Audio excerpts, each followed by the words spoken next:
కలిసుంటే కలిగే ప్రయోజనాలు అంతా ఇంత కాదని అందరికీ తెలుసు. అలాంటి ఐకమత్యాన్ని యావత్ భారతదేశానికి చాటిన మహనీయుడు సర్దార్ వల్లభాయ్ పటేల్. భిన్న సంస్కృతులు, సాంప్రదాయాలు, మతాలు, భాషలతో మమేకమైంది మన భారతదేశం. కాస్త పరిశీలనగా చూస్తే ఎవరికైనా భాషాపరమైన భౌగోళిక వైవిధ్యం స్పష్టంగా కనిపిస్తుంది.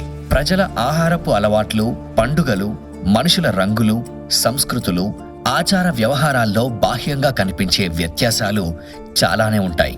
ఎన్ని వ్యత్యాసాలున్నా ఐకమత్యం అనే చోదక శక్తితో సమైక్యత భారతదేశంలో వికసిస్తుంది. ఇలా ఉన్నప్పుడే సామాజిక జీవనం సజావుగా సాగుతుంది. ఏ దేశానికైనా బలం ఆ దేశం ఐక్యతలోనే ఉంటుంది. ఏ దేశాభివృద్ధి అయినా అక్కడ ప్రజల ఐక్యతతోనే సాధ్యమవుతుంది.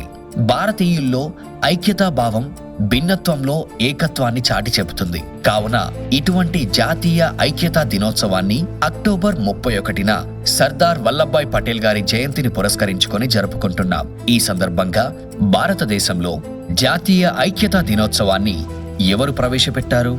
భారతరత్న సర్దార్ వల్లభాయ్ పటేల్ కి జాతీయ ఐక్యతకు మధ్య గల సంబంధమేంటి అనేటటువంటి చిన్న చిన్న విషయాలు ఇప్పుడు మనం తెలుసుకుందాం. సర్దార్ వల్లభాయ్ పటేల్ జయంతి సందర్భంగా ఆయనకు నివాళులర్పించేందుకు మరియు ఆయన చేసిన అపారమైన కృషికి గుర్తుగా భారత ప్రభుత్వం 2014లో తొలిసారిగా ఈ దినోత్సవాన్ని ప్రవేశపెట్టింది. Run for unity. దీంతో తొలిసారిగా రాష్ట్రీయ ఏక్తా దివాస్ కార్యక్రమాన్ని ప్రధాని నరేంద్ర మోదీ న్యూఢిల్లీలో ప్రారంభించారు. భారతదేశం వివిధ సంస్కృతులు, సాంప్రదాయాలు, మతాలు మరియు భాషల యొక్క ప్రశంసనీయమైన కలయికను కనుగొనగల భూమి. దేశం రాచరిక రాష్ట్రాలు మరియు బ్రిటిష్ ఇండియాగా విడిపోయిన సమయంలో సర్దార్ వల్లభాయ్ పటేల్ ఐక్యతా ఆలోచనను ప్రోత్సహించారు. బ్రిటిష్ వలస పాలన నుండి స్వాతంత్రం పొందిన తర్వాత 565 స్వయం ప్రతిపత్తి కలిగిన రాచరిక రాష్ట్రాలను భారతదేశంలో చేరడానికి పటేల్ విజయవంతంగా ఒప్పించారు. ఇది మాత్రమే కాదు, సర్దార్ వల్లభాయ్ పటేల్ యొక్క విపరీతమైన సేవలకు గౌరవ సూచకంగా భారతదేశంలోని ఐక్యత యొక్క బలాన్ని వర్ణించేలా భారతదేశ ప్రభుత్వం గుజరాత్లోని నర్మదా నది సమీపంలో ప్రపంచంలోనే అత్యంత ఎత్తైన సర్దార్ వల్లభాయ్ పటేల్ విగ్రహాన్ని కూడా ప్రారంభించింది. దీనిని స్టాచ్యూ ఆఫ్ యూనిటీ అని పిలుస్తారు మరియు దీనిని ప్రపంచంలోని 8వ అద్భుతంగా పిలుస్తుంటారు. భారతీయ శిల్పి రామ్ వి సుతార్ ఈ విగ్రహాన్ని రూపొందించారు. సర్దార్ వల్లభాయ్ పటేల్ 143వ జయంతి సందర్భంగా 2018లో పటేల్ భారీ విగ్రహాన్ని నరేంద్ర మోదీ గుజరాత్లోని కేవడియాలో జాతికి అంకితం చేశారు. 182 మీటర్ల ఎత్తుగల ఈ విగ్రహం ప్రపంచంలో అతి ఎత్తైన విగ్రహంగా రికార్డు నెలకొల్పింది. ఇది కాకుండా 2019లో మన ప్రధాని Narendra Modi statue of unity వద్ద రాష్ట్రీయ ఏక్తా దివాస్ ప్రతిజ్ఞను నిర్వహించారు. స్టాచ్యూ ఆఫ్ యూనిటీ అనేది సంస్థానాలను విలీనం చేసి భారతదేశ సమైక్యతకు పాటుపడిన సర్దార్ వల్లభాయ్ పటేల్ రూపంలో నిర్మిస్తున్న ఒక స్మారక కట్టడం పేరు. దీనిని తెలుగులో ఐక్యతా ప్రతిమ లేక ఐక్యతా విగ్రహం అని అంటూ ఉంటారు. గుజరాత్లోని నర్మదా నది మధ్యలో సర్దార్ సరోవర్ డ్యాంకు 3 కిలోమీటర్ల దూరంలో నిర్మించిన దీన్ని నరేంద్ర మోదీ శంకుస్థాపన చేశారు. గుజరాత్లో జన్మించిన సర్దార్ వల్లభాయ్ పటేల్ ఖ్యాతిని అంతర్జాతీయంగా చిరస్థాయిగా నిలపాలని నరేంద్ర మోదీ గుజరాత్ ముఖ్యమంత్రిగా ఉన్నప్పుడు సంకల్పించి శ్రీకారం చుట్టారు. గుజరాత్లో 182 నియోజకవర్గాలున్న నేపథ్యంలో పటేల్ విగ్రహం ఎత్తు 182 మీటర్లు ఉండేట్టుగా నిర్మించారు. అంటే ఈ విగ్రహం ఎత్తు 597 అడుగుల ఎత్తుంటుంది. 19,000 చదరపు కిలోమీటర్ల వ్యాసార్థంలో 2,989 కోట్ల భారీ ఖర్చుతో పటేల్ విగ్రహాన్ని ఏర్పాటు చేశారు. ఈ విగ్రహ పనులు ముగించేందుకు 2,500 మందికి పైగా కార్మికులు పనిచేశారు.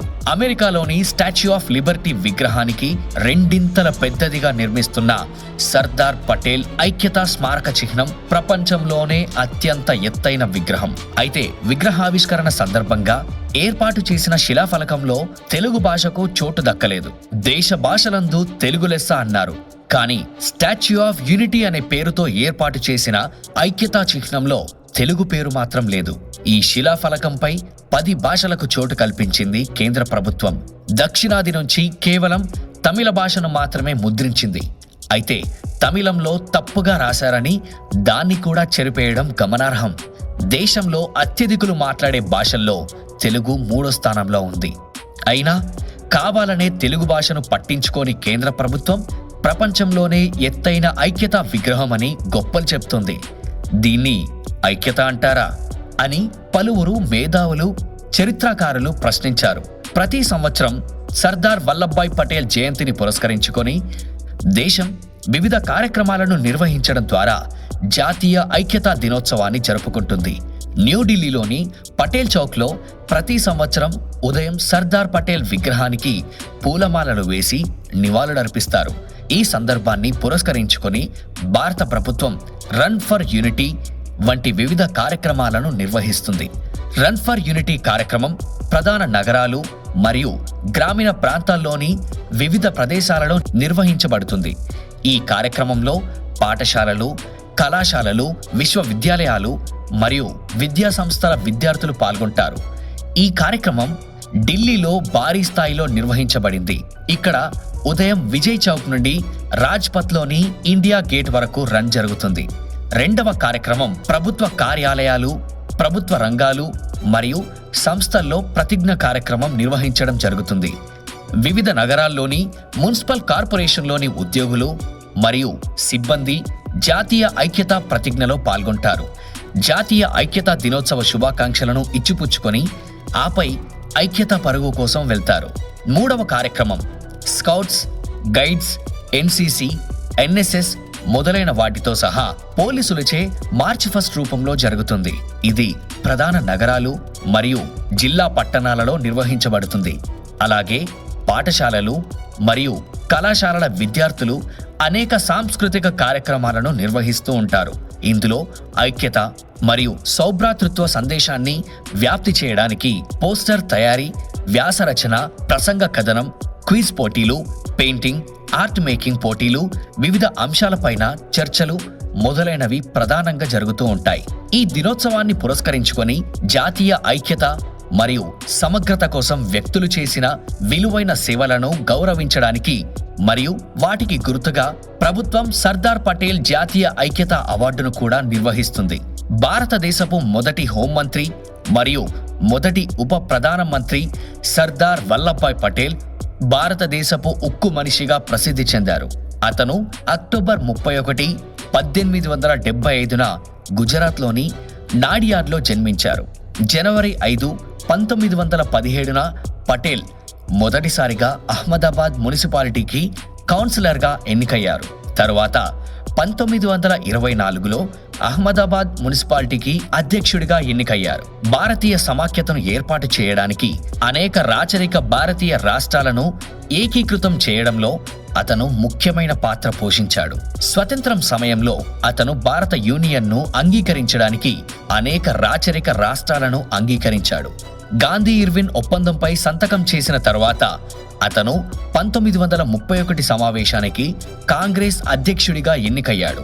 అతను గుజరాత్ సభా కార్యదర్శిగా మరియు కరాచీలో జరిగిన ఐఎన్సి సెషన్కు అధ్యక్షుడిగా ఇండియన్ నేషనల్ కాంగ్రెస్తో సంబంధం కలిగి ఉన్నాడు.